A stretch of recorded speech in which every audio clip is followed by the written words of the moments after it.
Michael was 44 years old, sitting alone in his car in the company parking lot, long after the lights inside the building had gone dim.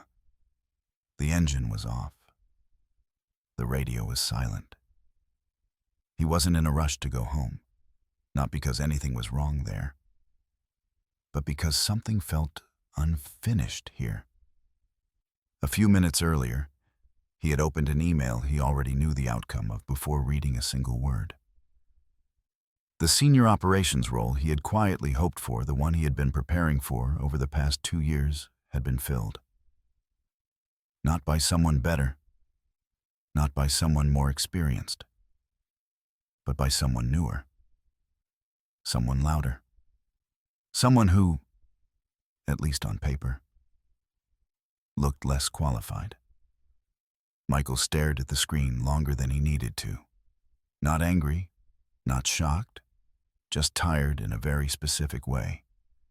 The kind of tired that comes from seeing the same pattern repeat itself over and over. For 6 years, he had done everything right. He showed up early, he stayed late. He took responsibility when things went wrong and never took credit when things went right. Every performance review sounded almost identical. "You're solid," his manager would say. "Reliable. Dependable. We trust you." And then, always the same pause. "But we're not sure you're ready for the next level yet." Michael never knew how to respond to that sentence. Ready how? What exactly was missing? So he did what most people do. He worked harder. He added certifications. He read leadership books. He said yes more often than no. He reduced vacations, increased output, improved metrics, and still, nothing changed. Different year, same ceiling. That night in the car, something subtle but important clicked. Not a breakdown, not a revelation, just a quiet question rising to the surface. If I'm doing everything right, why does my life keep stopping at the same point? It wasn't just work. He started noticing the same feeling elsewhere. Relationships that followed a familiar arc. Opportunities that appeared close enough to touch and then slipped away. A strange sense that life kept circling the same block. No matter which road he took, from the outside, nothing looked broken. But from the inside, it felt like being stuck just before the door opens. What Michael didn't realize yet was that he wasn't failing. He wasn't unlucky, and he wasn't lacking ability. He was living inside something invisible, a probability lock. A probability lock isn't fate, it isn't destiny, and it isn't punishment. It's what happens when reality keeps responding to the same internal signal, even when the external circumstances change. Most people assume that progress comes from effort alone. Do more, push harder, optimize, improve. But effort doesn't choose outcomes. States do. Michael's actions had changed over the years. His resume had changed. His environment had changed. But the state he was operating from, the way his nervous system, attention, and identity showed up in each moment, hadn't. And reality is remarkably consistent about one thing. It reflects the signal it receives most often. If you've ever felt like your life keeps replaying the same version of itself, if you've ever thought, "I'm doing everything I was told to do, so why am I still here?" then this story isn't really about Michael. It's about how probability works in real life. Because the universe doesn't respond to what you want. It responds to what you are broadcasting moment to moment through your decisions, reactions, posture, tone, and attention. This isn't spirituality, and it isn't motivation. It's how systems behave. Think about how recommendation algorithms work. They don't care about your intentions. They care about your patterns. Watch the same type of content long enough, and the system stops showing you anything else. Not because it's limiting you, but because it's responding accurately. Reality works the same way. When your internal state stays consistent, the range of outcomes narrows, not because possibilities disappear, but because you stop accessing them. Michael thought the problem was promotion. But promotion was just a symptom. The real question was deeper. What version of me does the world keep responding to, and why? That question would eventually lead him into places he never expected. Into neuroscience, into decision-making, under uncertainty, into the strange intersection where modern physics and ancient intuition quietly agree. But that night, sitting alone in his car, he didn't know any of that yet. All he knew was this trying harder wasn't opening the door, and whatever was holding him back wasn't outside him. The lock wasn't in the company, it wasn't in the economy, and it wasn't in other people. It was in the signal he had been living from unconsciously. And once you see that, once you understand how probability actually collapses into experience, the question stops being, why is this happening to me? It becomes something far more powerful. How do I shift the signal that reality keeps responding to? That's where this story really begins. Michael didn't wake up the next morning with a sudden plan to change his life. There was no dramatic decision, no motivational surge, no promise that this year will be different. He went to work the same way he always did. Same commute, same building, same routines. But something subtle had shifted. That quiet question from the night before stayed with him, hovering just beneath the surface of his attention. If trying harder wasn't the answer, then what exactly was shaping the outcomes he kept receiving? The first thing Michael noticed wasn't a miracle. It was noise. Or more precisely, how much of it had always been there. Emails, notifications, meetings layered on top of meetings, conversations that felt urgent but led nowhere. His nervous system lived in a constant state of readiness, always anticipating the next problem to solve. He had spent years mistaking that tension for productivity. Only now did he realize it might be something else entirely. Around this time, a small change entered his routine almost by accident. His doctor suggested a simple adjustment after a routine checkup: less caffeine in the afternoon, more consistent sleep, fewer late-night screens. Nothing spiritual, nothing philosophical, just basic nervous system hygiene. Michael followed the advice without much expectation. But within weeks, something unexpected happened. He started noticing things he usually rushed past. Noticing wasn't dramatic, but it was different. Conversations felt clearer. Decisions felt less reactive. The world seemed slightly more detailed, as if the resolution had been turned up a notch. This was his first encounter with what scientists call sensitivity. Not emotional sensitivity, but systemic sensitivity. The ability of a system to detect small signals without being overwhelmed by noise. In physics and biology, highly sensitive systems are not chaotic. They are regulated. They are stable enough to respond without overreacting. Michael didn't know it yet, but he was becoming more sensitive in a very specific way.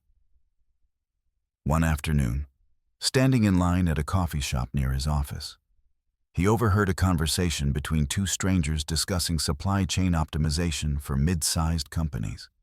Normally, he would have tuned it out completely, but something in him paused. He listened. One phrase stuck.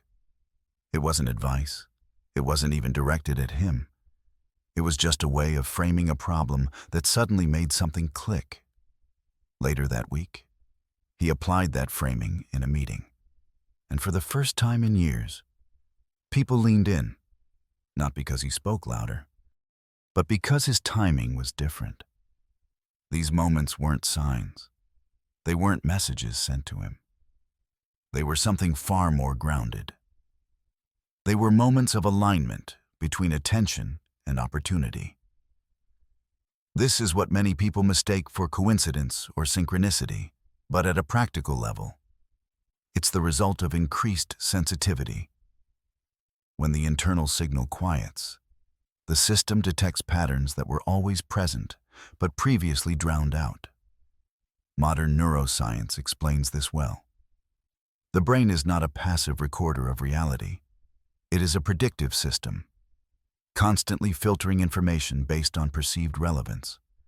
When stress is high, the filter narrows. The brain prioritizes threat and efficiency. Everything else becomes background noise. But when the system stabilizes, the filter widens. More data comes through. Not because the world changed, but because perception did. Michael wasn't attracting new opportunities yet. He wasn't manifesting anything.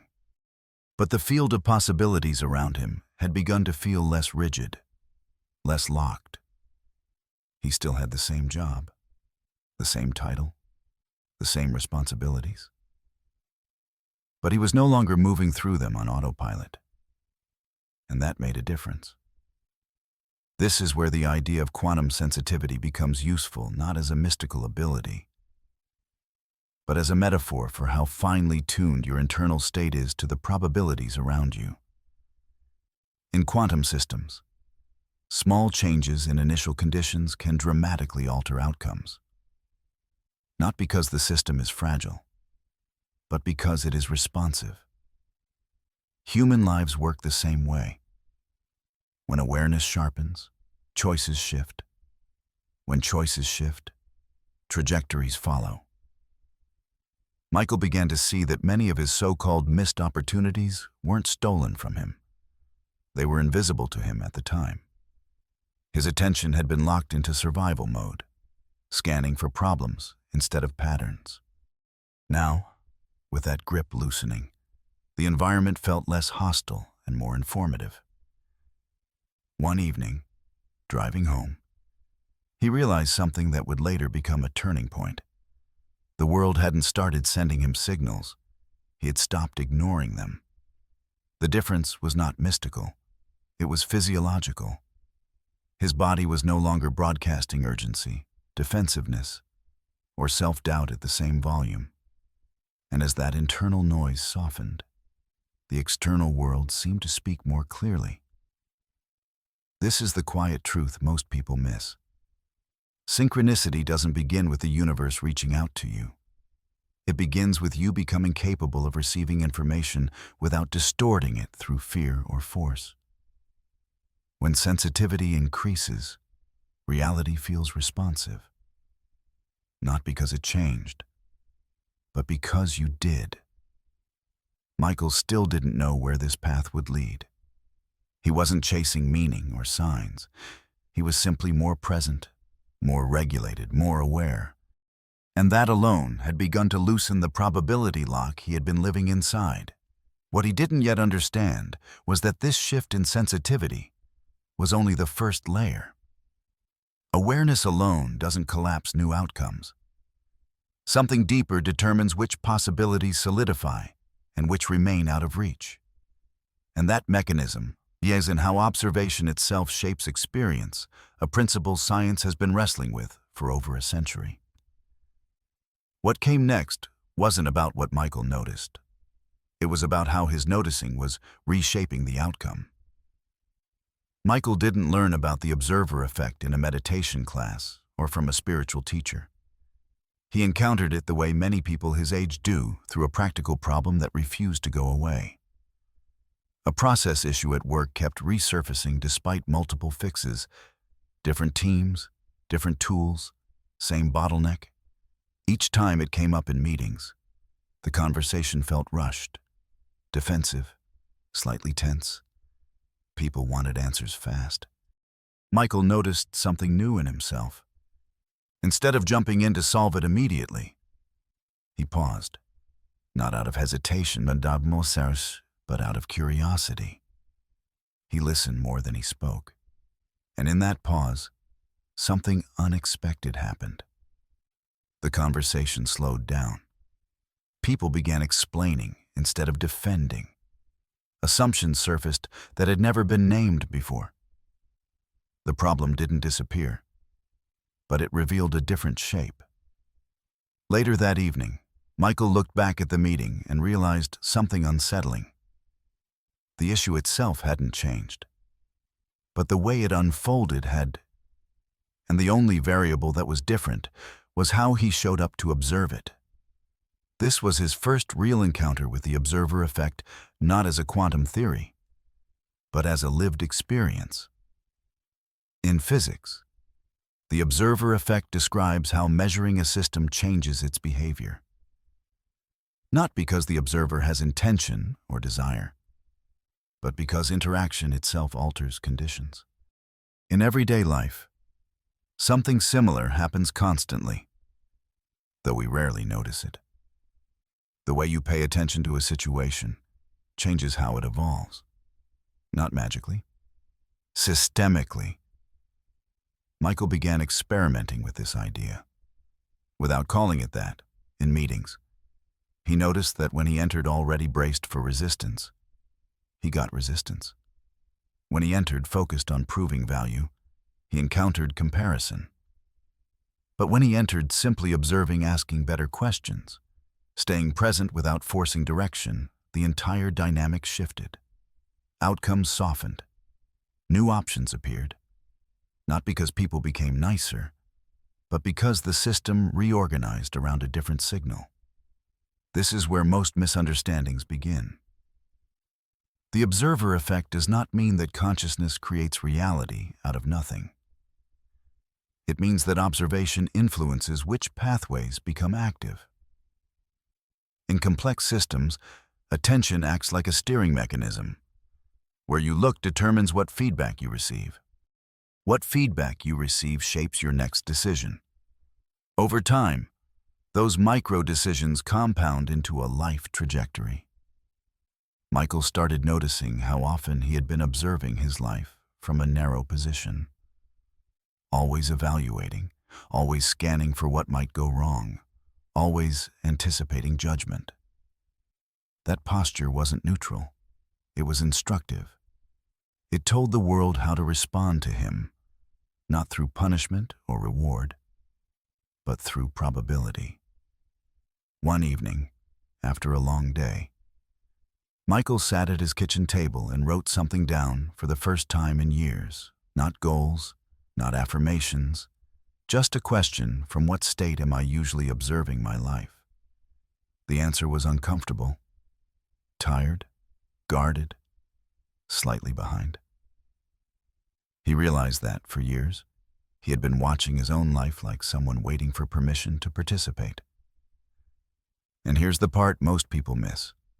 Observation is not just where you look, it's how you look. Are you observing from urgency or from stability, from lack or from sufficiency, from fear or from clarity? The system doesn't respond to your words. It responds to your orientation. Science supports this in subtle ways. Studies in cognitive psychology show that perception is not passive. The brain constantly predicts outcomes based on prior experience and emotional state. When you expect friction, you prepare for it. When you expect limitation, you unconsciously narrow your options. This isn't pessimism, it's efficiency. The brain conserves energy by reinforcing familiar patterns. But efficiency comes at a cost. It locks probability into well-worn grooves. Michael realized that he hadn't been unlucky. He had been consistent. His observation had been consistent. And reality, ever faithful, had responded with consistency in return. This understanding changed the question he was asking. He stopped asking, "How do I get different results?" and began asking, "What state am I observing from right now?" That shift didn't instantly promote him or transform his circumstances, but it did something more foundational. It returned agency to the present moment. Because the observer effect is not about control, it's about participation. You are not separate from the systems you move through. Your posture, tone, attention, and internal regulation are part of the equation. Every moment, you are influencing which probabilities become more likely, not through effort, but through presence. Michael began practicing a small but radical change.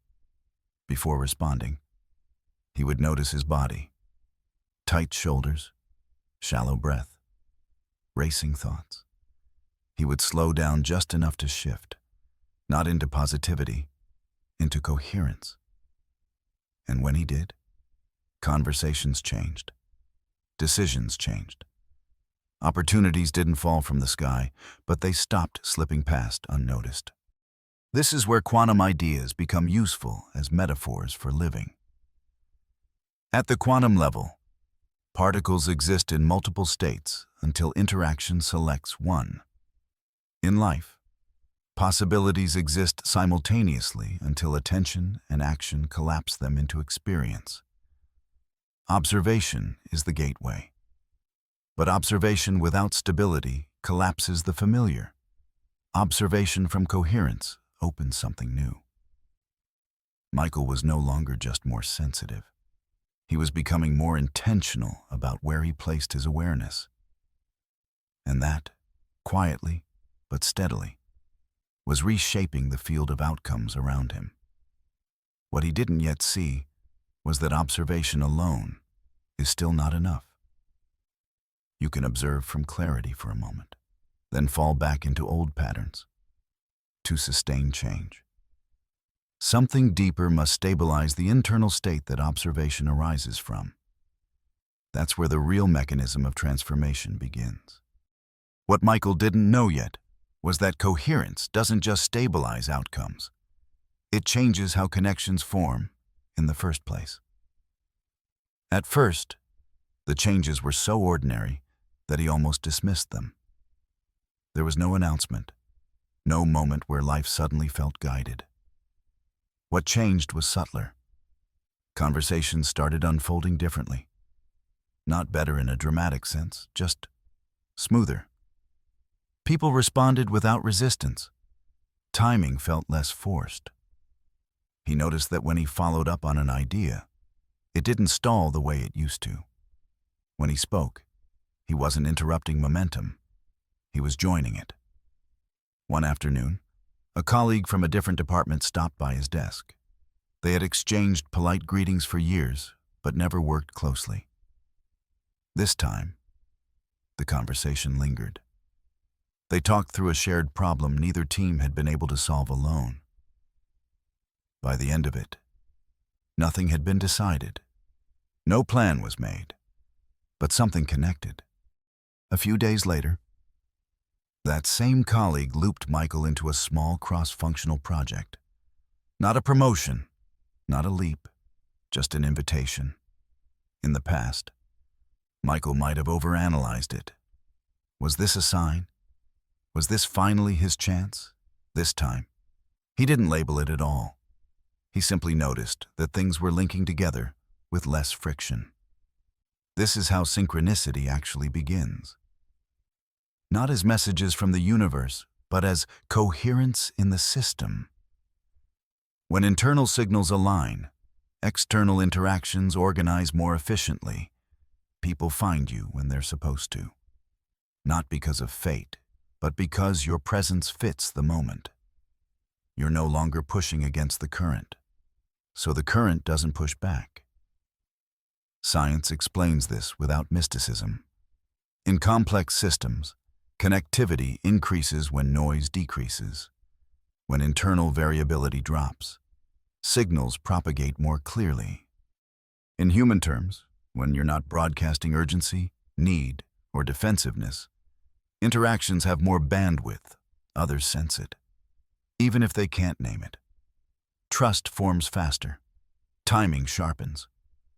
Opportunities don't appear out of nowhere. They emerge from intersections that were always possible but rarely activated.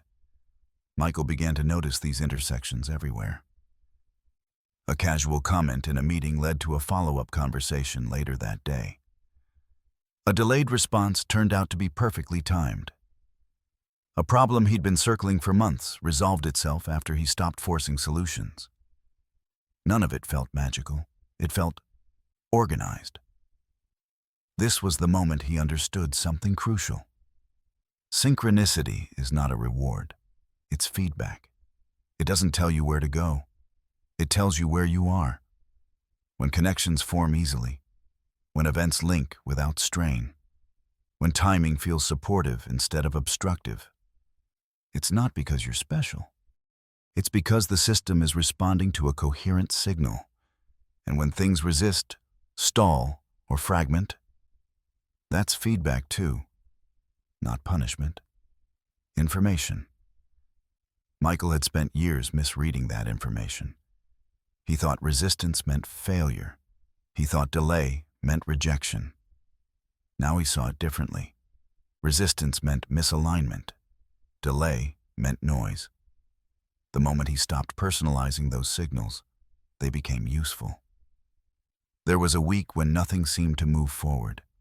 Old anxiety threatened to return. In the past, he would have doubled down, sent more emails, followed up aggressively, pushed harder. This time, he paused. He checked his state instead of his strategy. He noticed tension creeping back into his body. Shorter breath, tighter chest. The old signal was trying to reclaim its baseline, so he adjusted. Not the plan. The signal. He took a longer walk that evening, slowed his breathing, let his nervous system settle before deciding what to do next. The following morning, a message came in not as a breakthrough, but as a clarification. A missing piece surfaced naturally, without effort. This is how probability opens, not in leaps, but in availability. When coherence holds, connections don't need to be hunted. They reveal themselves. And when coherence slips, the system lets you know quickly. Michael stopped chasing signs because he no longer needed them. The feedback loop was immediate. His internal state told him everything he needed to know about whether he was aligned or forcing. This is the quiet power most people overlook. When you live in coherence, life stops feeling random, not because it becomes predictable, but because it becomes readable.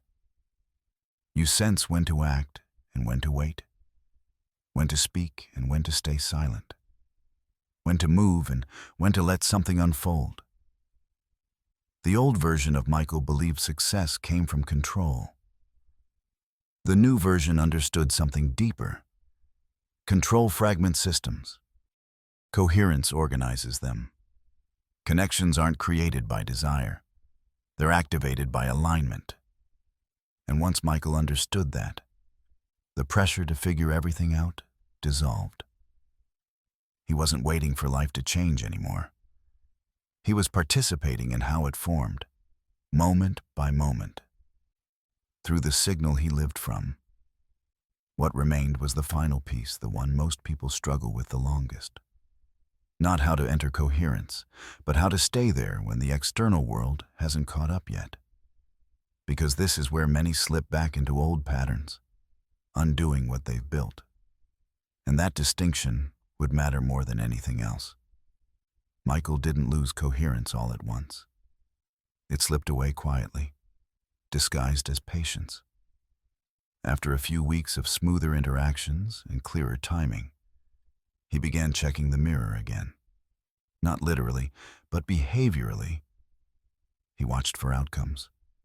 He scanned emails for confirmation. He measured silence as absence. Each morning, a subtle question crept in.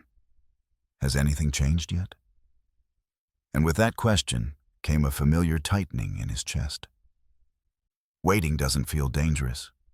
It feels reasonable, responsible, even. You tell yourself you're giving things time. You say you're being patient. But underneath waiting is an orientation that quietly shifts your signal.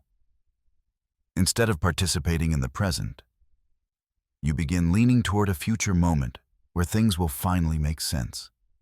And that lean matters. Michael noticed it most clearly one Friday afternoon. He had sent a thoughtful proposal earlier in the week. It hadn't been acknowledged yet. In the past, he would have followed up quickly, filling the silence with effort. This time, he told himself he would wait. But the waiting wasn't calm. It was charged. His attention kept drifting back to the unanswered message. His body stayed slightly braced, as if preparing for disappointment. That state felt different from coherence. Subtly, but unmistakably, the clarity he had been living from began to thin. He second-guessed himself. He replayed conversations. He imagined outcomes. None of that was visible on the surface. But internally, the signal had shifted from alignment to anticipation. This is the trap most people fall into without realizing it. Waiting isn't neutral. It broadcasts postponement.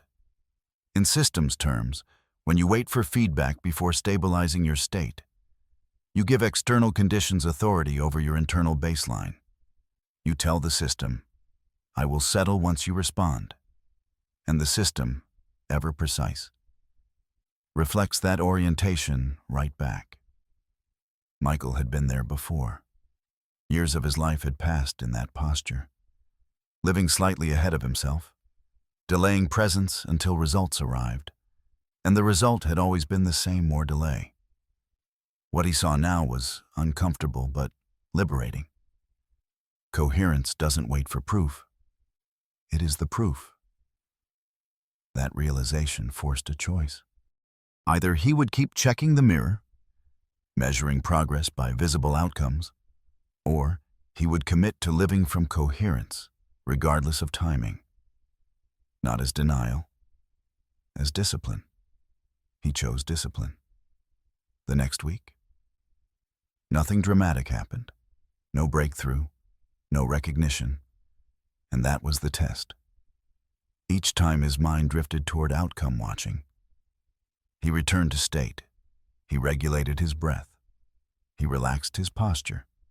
He brought attention back to what was actually happening instead of what he hoped would happen. Not because he didn't care, but because caring had turned into tension. Neuroscience explains why this matters. The brain is exquisitely sensitive to prediction errors. When you expect something and it doesn't arrive, stress rises, cortisol spikes, perception narrows. You begin broadcasting urgency again, undoing the very coherence that made clarity possible in the first place. Waiting, when mixed with expectation, destabilizes the signal. Michael learned to recognize the early signs. The urge to check, the impulse to push, the subtle feeling of leaning forward internally. Each was feedback, not failure. When he noticed them, he didn't correct the situation. He corrected the state. This wasn't passivity. He still acted. He still followed through. But his actions came from presence, not pressure. He stopped timing reality and let reality time him. A week later, the response came, not with fanfare, just a simple message acknowledging his proposal and inviting further discussion.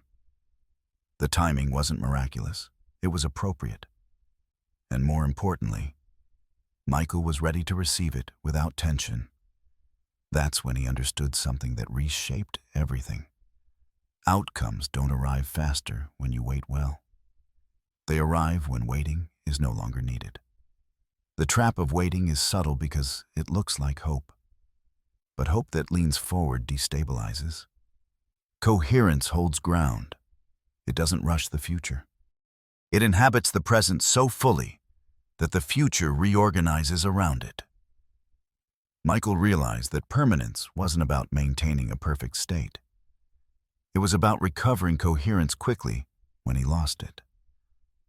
Life still tested him. Delays still happened. Silence still appeared. But he no longer interpreted those moments as verdicts. They were invitations to return to alignment. This is where most transformation work fails. People learn how to enter coherence, but not how to live there when the mirror is slow to respond. They collapse the signal by checking for confirmation too soon. Michael learned to do the opposite. He treated silence as space, delay as information, resistance as a prompt to regulate, not react. The more he practiced this, the less dramatic it felt. Coherence stopped being something he did and started becoming how he lived. Not constant calm, just consistency. And consistency changes everything. Because once coherence stabilizes through uncertainty, reality no longer needs to catch up. It's already aligned. Outcomes don't rush in, but they stop missing you. Michael wasn't waiting anymore, and that made all the difference. What remained was the final shift: coherence, moving from something Michael practiced into something he lived from. Eventually, he stopped thinking about it, not because it didn't matter, but because it no longer took effort. There was no dramatic breakthrough, just a steady consistency. He felt it in a routine meeting that months earlier would have tightened his chest. A disagreement surfaced. Voices sharpened. The room leaned toward urgency, and Michael stayed grounded. Not detached. Present. He listened, spoke with calm precision, held his ground without force, and watched the tension dissolve before it could escalate. When it ended, he realized he hadn't checked his inner state even once. It had held on its own. This is the moment practice becomes identity. Most people assume change happens by adding more habits, more techniques, more strategies. But lasting change often comes from subtraction, removing the constant internal negotiation, the need to prove, the reflex to rush, the habit of bracing. When those layers fall away, coherence doesn't need to be maintained. It stabilizes itself. Michael hadn't become fearless. He still cared about outcomes. He still wanted growth. But uncertainty stopped feeling like danger and started feeling like space. In psychology, identity isn't defined by what you believe, it's defined by what you default to under pressure. For years, Michael's default had been vigilance: stay ready, stay ahead, don't fall behind. Coherence rewired that default at the level that matters most, the nervous system.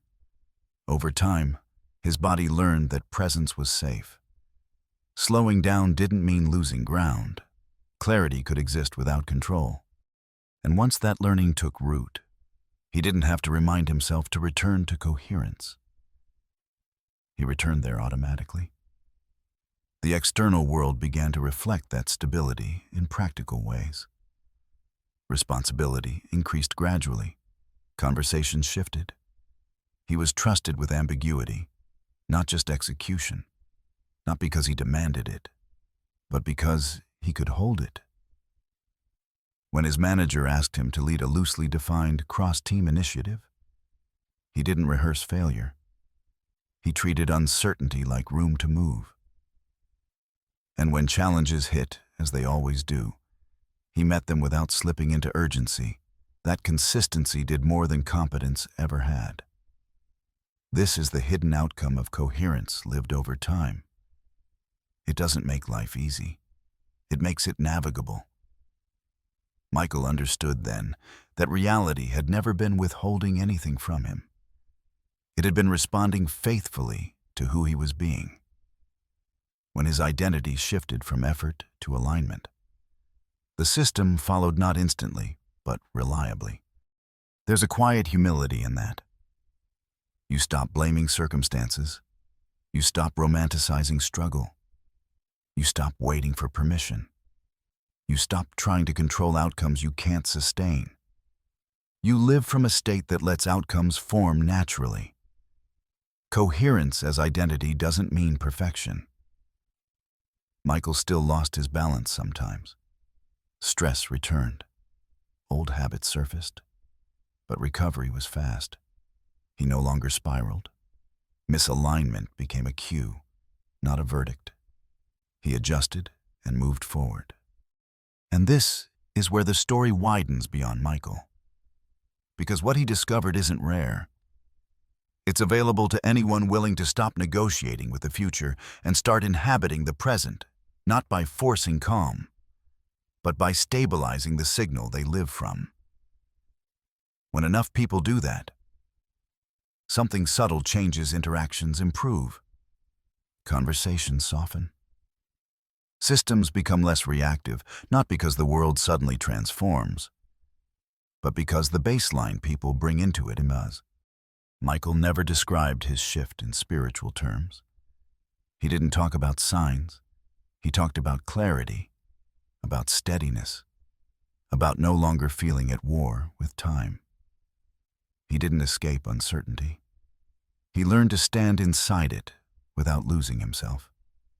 And that's what coherence ultimately offers, not control over reality, but a way of meeting it that lets the right connections form at the right time, without force. When you stop chasing alignment and begin living from it, life doesn't rush to impress you. It simply starts responding consistently.